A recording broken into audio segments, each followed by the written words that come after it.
Hi, I'm Rick Anthony, and welcome to the Someone You Should Know podcast, the podcast that focuses on musicians, authors, and interesting people. We like to say we're making a difference one artist at a time. So sit back, have a cold one, and get ready to meet someone you should know. When I prepare my notes for an interview, there are times that I struggle to find the right angle or get the right questions to make it entertaining. Not the case for today's guest, because she is a TV host, a media coach, a best-selling author, and she's got brand new music dropping tomorrow. Will you please welcome Amy Scruggs? Amy, welcome aboard. It is such an honor to be here. I've really actually been looking forward to this interview. So I think we're about to have some fun together. I agree too. That's the same thing, Amy. I've been looking forward to this too, because you've got brand new music. I did country music for 16 years of my career, and the rest of it was in rock radio. But I want to talk about one thing first to get you going here. I saw a brief clip when you were talking about that there was a mantra that you developed or came up with that was the same mantra that I had for my 5-decade radio career. Watching the tape creates champions. Yes. This is from former football coach John Robinson. The reason why that resonates with me was as I would, do my show, every time you cue the microphone, it would, cue the tape. That way you can take it into the program director and he could critique your show. I would listen to that before he would. And I would critique my show all the way home, which wasn't always the greatest thing for me because I would be disappointed by the way it is. But the thing is, it made me better and better and better.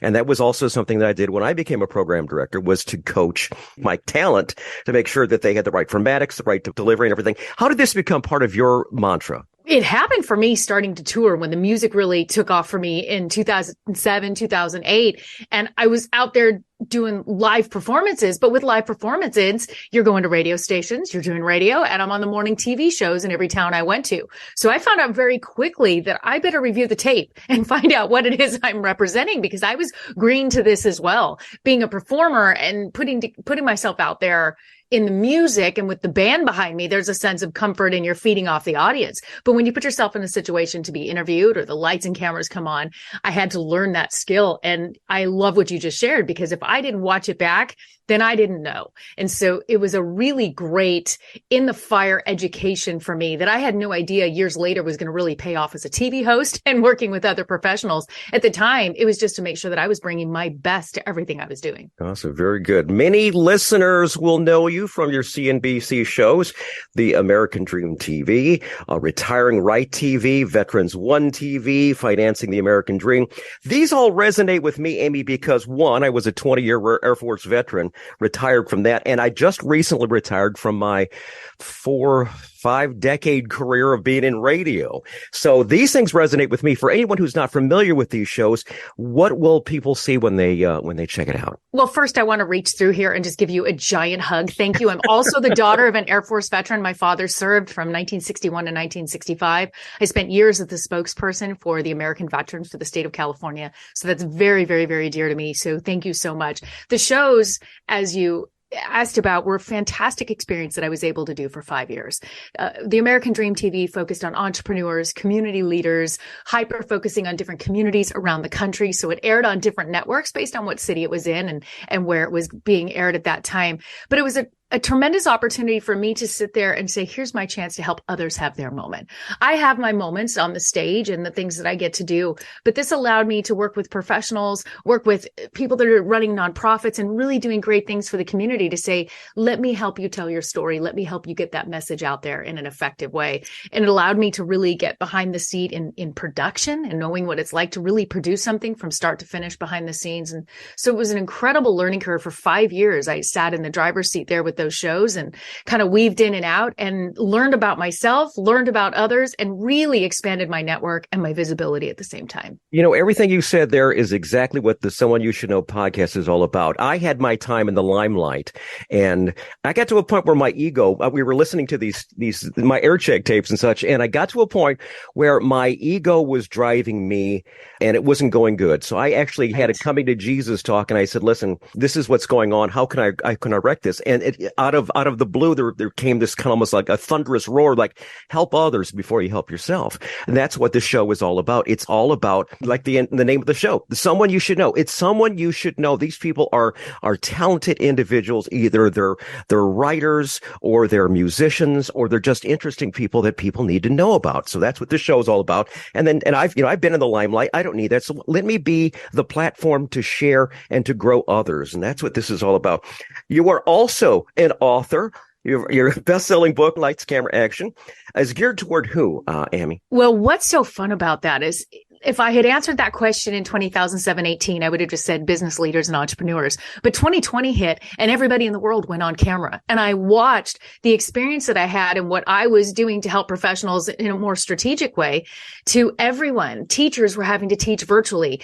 Support staff in any company was now on camera and in Zoom meetings. And so I put this book together during that time, realizing how can I make this bite size so that this can help anyone in any profession, regardless of whether they're the front man for the company or they're a nonprofit or whether they're support staff, and they still need to present their best selves to help their business and help themselves in their own career. And I took the time and said, but this can't be all about me. We've had enough of Amy. I don't need to be all the hot air all the time. Why don't I reach out to the network of incredible entrepreneurs, influencers, and leaders and say, will you contribute to the chapter that I feel is your best? And as you brought up earlier, Coach John Robinson, he was one of the contributors to this book. I said, Coach, help me with this. I reached out to Julianne Ford. She's the daughter-in-law of President Ford, and said, Julianne, if anybody understands the power of first impressions from being in the White House and raising your family with a presidential family, would you please contribute? And they said yes, because it was a time during COVID when everybody had some free time. And so this book came out of a time that I went to those collaborators, put it together in a way that I feel is bite-sized, and it's really for anyone that is on camera in any way, whether social media, whether Zoom, or whether you're the front man for your company. And that's what came together with this. And you've got a training course to go along with it. Not only do you have the book, you've got a training course called Media Training for Professionals, yes. Online training course. Tell us about the course. The course was just a way that I can reach those that don't want to do the private coaching, because I definitely can only handle so many clients at a time in my private coaching, working with professionals and nonprofits as well. So I put the course out there just so that if anybody wants to grab that, have a self-guided course, at least you're still going to get some of those quick tips to help you level up in your visibility and in your presentation. All right. Very good. Okay. Tomorrow is a big day for you. Besides the TV, besides the books, you are also a country artist.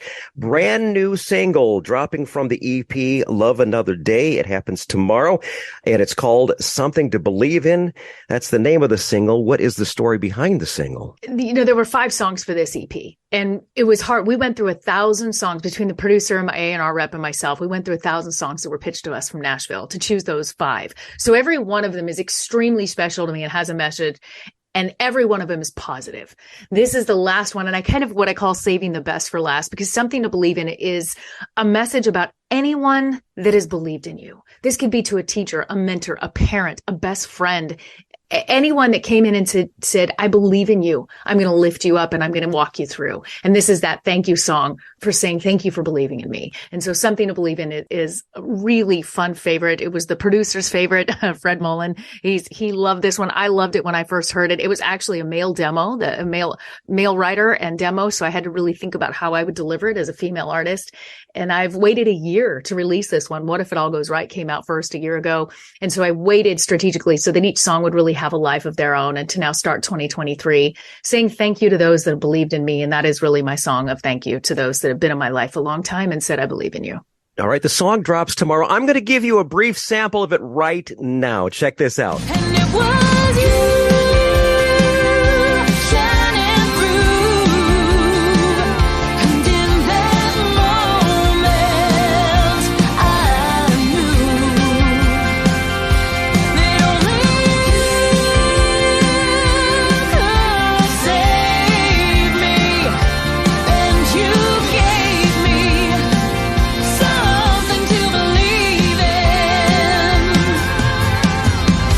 Great song right there from Amy Scruggs. It drops tomorrow. You make sure you download it, okay? Something to Believe In comes out tomorrow.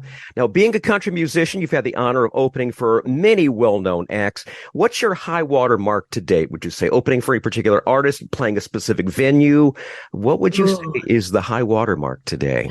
I love that you asked that because the little girl in me that always wanted to be Barbara Mandrell since I was 3 years old, if I go into this passion and the love for music and performing, there was the venues. I still have Grand Ole Opry on that bucket list. It hasn't happened yet, but I know it's going to. I believe this EP is going to put that into motion. But to put favorites, there's different categories. Standing in front of our servicemen and women at a coming home ceremony or deployment ceremony, you can't put words to that. The moments that I've been able to have, that cameras weren't there, it was private, I would say were the biggest stages I've been on because it was life-changing to sing the national anthem or perform the song Coming Home in front of our veterans and heroes for those years that I was able to do that. And that would rank up first at the top. Second would be standing in the middle of a stadium, honoring our heroes, and singing the national anthem in the stadiums televised, and then go back over to the country music side. I would have to say it was my first show, Clint Black. I think that was the one that Clint, him and Lisa. Yep. He took a chance on me. They said yes when nobody knew who I was yet, and said yes to me opening that show on the 4th of July in Arizona. And what's so fun about that day briefly was that a monsoon hit right before the show. So during sound check time, this massive monsoon came in. And what happened is we weren't able to get a sound check. Lights are being knocked off the stage and the show was about to be canceled. And so Mr. Black, so sweet and wonderful, called for me to come over to his trailer so we could sit and meet since we were all riding out the storm. And he didn't have to do that. And I had a chance to sit with him for about an hour and a half in this bus while we were watching this storm go by, not knowing what was about to happen. And they came in and said, well, the show's still going to go on, but sorry, Amy, you're cut from the show. We don't have time. And Clint Black stood up and said, no, she can do it. And I didn't get to do my full show, but they still gave me 3 songs.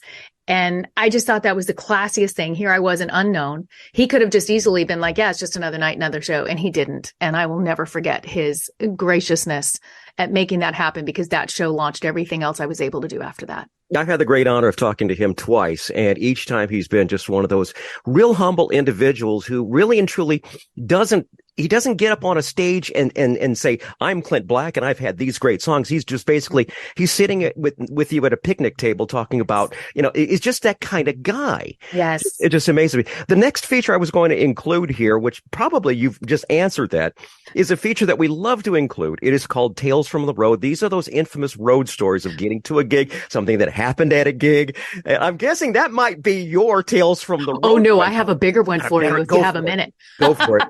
You got it. Go for it. Rifle, Colorado. We were there for the weekend for the fair, and I was headlining in the evenings, and it was the day that they had the rodeo. They had brought in a bull, the pro bull riders. And that night we did our show. We finished up. We were the last ones to leave the fairgrounds. And my team, my band, decided that they wanted to go see a bull up close. Now, remind you, this is the time with flip phones. We did not have social media. We couldn't be streaming this. No YouTube videos of it. So they decided to go and see this bull up close. And they took a picture of it with their little flip phone of the white bull that was the prize bull. The next morning I went to the fairgrounds and my kids traveled with me on tour. I have 4 kids. And at the time, the youngest was only 4. So I took her in to ride the rides. And the fair manager came up and greeted me. And I said, how are you today? And he said, not so good. We woke up to find the white bull dead in the pen this morning. Oh my God. And I called a very quick band meeting and said, what did you do? And nobody will give me an answer. They said he was alive when they walked away. And so we've just avoided Rifle, Colorado since, because I'm not quite sure what took place and who killed the bull. And there you go. And you didn't get any of the steaks from it, right? No, we didn't. I'm like, run. Just what did you guys do? Honestly. Oh my goodness. So it's a mystery. We're going to feature one of the songs. This was, I think, the very first one. What If All Goes Right from your EP, Love Another Day. What's the backstory on that one? Oh, it was that song that was the needle in a haystack. I saw the title and said, that's it. That's what I've been looking for. That's the theme of my life. Instead of saying, how could it go wrong? I always say, well, let's do it. What if this goes right? And this song was just a dream. And I knew that it was going to be an anthem for our world right now. And that's exactly what has happened. And it was so fun to record this song. We felt the magic in the studio after the first take. Fred Mullen, the producer, took off his earphones and said, oh my God, everyone, that's a hit. We knew there was magic in this song. There was magic putting the music video together. And there's been magic in it since its release. Doors have opened. Lives have been impacted, and I'm so proud to be the voice behind this song. All right, very good. Let's listen to it right now. This is What If All Goes Right from today's guest, Amy Scruggs, right here on the Someone You Should Know podcast.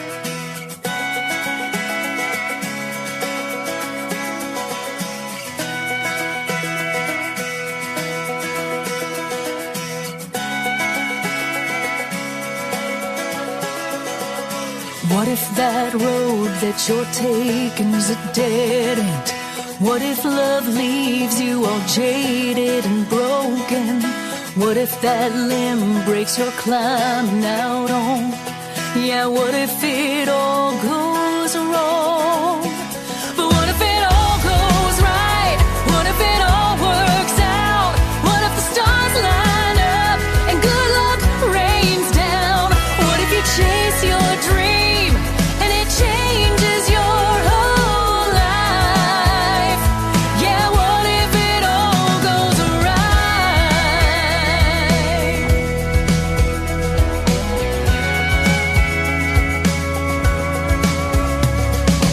What if that road is a beautiful slow drive? What if that love ends up lasting a lifetime? What if that limb holds you oak tree strong? What if this time nothing goes wrong? What if it all goes right? What if it all works out? What if the stars line up and good luck rains down? What if you chase your dream and it changes your whole life? Yeah, what if it all goes right? What if you jump on a trampoline and touch the sky? Grab a cloud as it passes by. You might fall, but then again, you might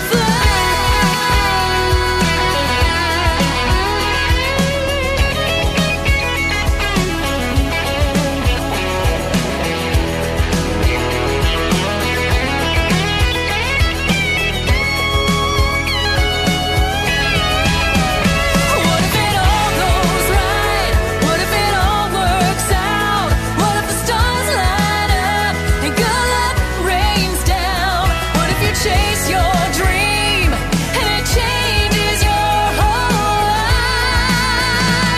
Yeah, what if it all goes right?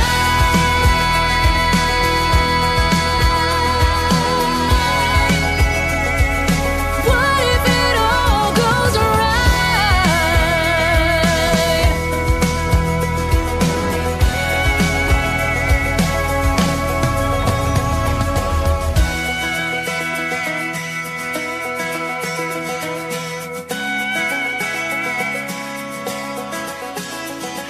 Great song right there from Amy Scruggs, today's guest on the Someone You Should Know podcast. What if all goes right?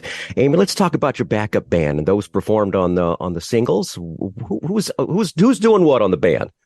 So the band and the musicians that were in studio were the top musicians that you could even ask for that Fred brought in. We have Kerry Marks. He's the musical director for the Grand Ole Opry. Tommy Harden, who's the drummer for Alabama. He did just such an incredible job. On keys, Catherine Marks. Oh my goodness. I know I'm going to forget a few of them. There were so many in there. The best backup singers, the bass. It was just the top A-list band you could ask for. And I think doing this during that time of COVID, nobody was out touring. So they were available. And I think that just made it so special. And my touring band I'm so proud of, I have to share, is that my lead guitar player, since he was 18 years old, is my oldest son, Ryan. He's now 31. Oh my But goodness. he started That's playing for me wonderful. at 18 and led us on tour. I have stood on some of the greatest stages and also with our military and veterans alongside my son. The Ghost Riders is what I call them. Brothers Brian and Carmi, amazing. And we actually lost our bass player in 2011. He died suddenly. So he was an incredible part of our team, and a lot of loss with that. And we've had a few others that have woven in and out since. But Ryan's the mainstay, and I couldn't be more proud than to share this music and this passion with my son. Wonderful. That is incredible. That's great. Upcoming gigs and dates we should know about for your music? Oh, everything is digital right now. I'm having such a blast being on incredible shows like you're doing today. And I've chosen a digital release strategy because I'm actually so swamped with my media coaching and the consulting that I can't get away from this microphone. And that's okay, because I'm not any younger this time. And so I really am strategic at when I perform. I think there'll probably be a couple opportunities from some nonprofit and military events coming up here in 2023. But other than that, stay tuned. I have no idea what's around the corner. Which leads us to the next thing, some websites that we should include in our show notes. What's the best way to reach you and follow what you're doing? AmyScruggsMusic.com, and to know more about media tips and coaching, AmyScruggsMedia.com. But luckily, I don't have a common name, and if you Google Amy Scruggs, you cannot miss me. All right. Very good. Very good. Those will be in the show notes. So if you happen to be in your car right now and listening to it going, oh gosh, what was that? What was that? Don't worry. They'll be in the show notes along with the videos to the song that we just played. What If All Goes Right? You'll have that video. So you can see this beautiful lady that's across the screen from me right now. And also the next song that we're going to feature, we're going to include the video for Fly. What's the story on Fly? That song hit my heart the minute I heard the demo. And again, it was another male demo. And I said, I have to do it because my youngest child was going to be graduating high school in 2022. When we found this song in 2021, I knew that it would complete and release right at the time of her graduation. And this was literally my heart to my children and an anthem for her and her friends that I had watched grow as I see this last one leave the nest and go off to college. And I was so grateful that the school district allowed me to film the video on her high school campus with her friends in it and to showcase just everyday America in the life of a high schooler and what we wish for them to go on and have the most amazing life possible. So I gathered videos, pictures as well of graduates from around the country, and it was a tribute to our graduates. We're going to include that in the show notes. The video is going to be in the show notes. The song you're going to hear in a second. But any closing thoughts, Amy, before we kind of wrap things up for today? First of all, thank you for all of your years of service and for putting such a great work out there and a message and a platform for those of us to have. This was a privilege and honor today. And my last word of advice to anyone is to just be limitless. Take the limits off of what you think you can do. Put in what you want to do and that passion and watch and see what happens in your life. I'm living proof. Very good. Amy Scruggs, my guest today on the Someone You Should Know podcast. Let's listen to Fly right now. And make sure you download Something to Believe in tomorrow. It is coming out tomorrow. Make sure you get downloaded and get a couple thousand copies, okay? Let's make this thing go to number one, all right? Amy, thanks for being on my show. Thank you.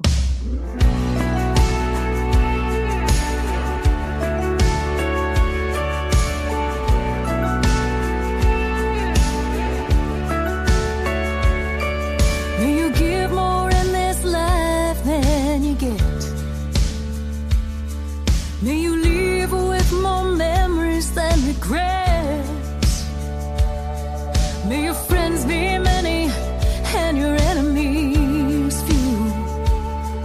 May the world measure love by you. May you fly so high that heaven's just beyond the next star.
Hi, this is Rick Anthony, thanking you again for listening to this episode of Someone You Should Know. Now, if you're an aspiring musician or an established musician that's looking for a little exposure, I invite you to drop us a line at someoneyoushouldknowpodcast@gmail.com. That's someoneyoushouldknowpodcast@gmail.com. Also, I invite you to tell a friend about the Someone You Should Know podcast.